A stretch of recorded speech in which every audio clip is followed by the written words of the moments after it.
Here we are cooking away at Winn Dixie. Getting the kingpin.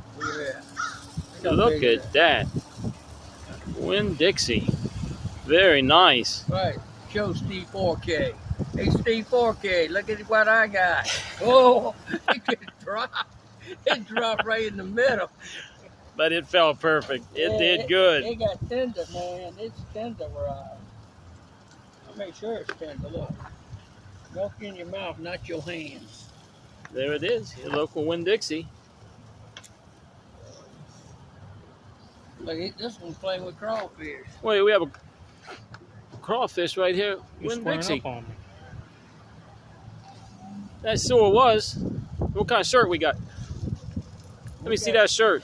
We got, that's the Winn Dixie crawfish. And we knew Sweet Baby Ray's sauce. And Sweet Baby Ray's. This is good cooking. And what was your name again? Rhinestone Cowboy, Joe Martin. Joe Martin. There we go, right here, Winn Dixie. This is good. You been selling a lot of these? Pretty much.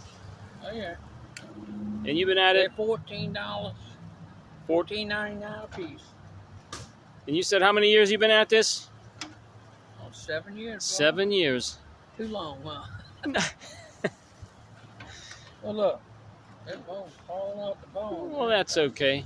But you take care. God bless you. Have a great day. Tell the man this is for his dog. Oh, one for the dog. I tell you, I gotta make sure my dogs eat, you know? There you go. Bones in the bucket for the dog. And everything's good. You take care. All right, man.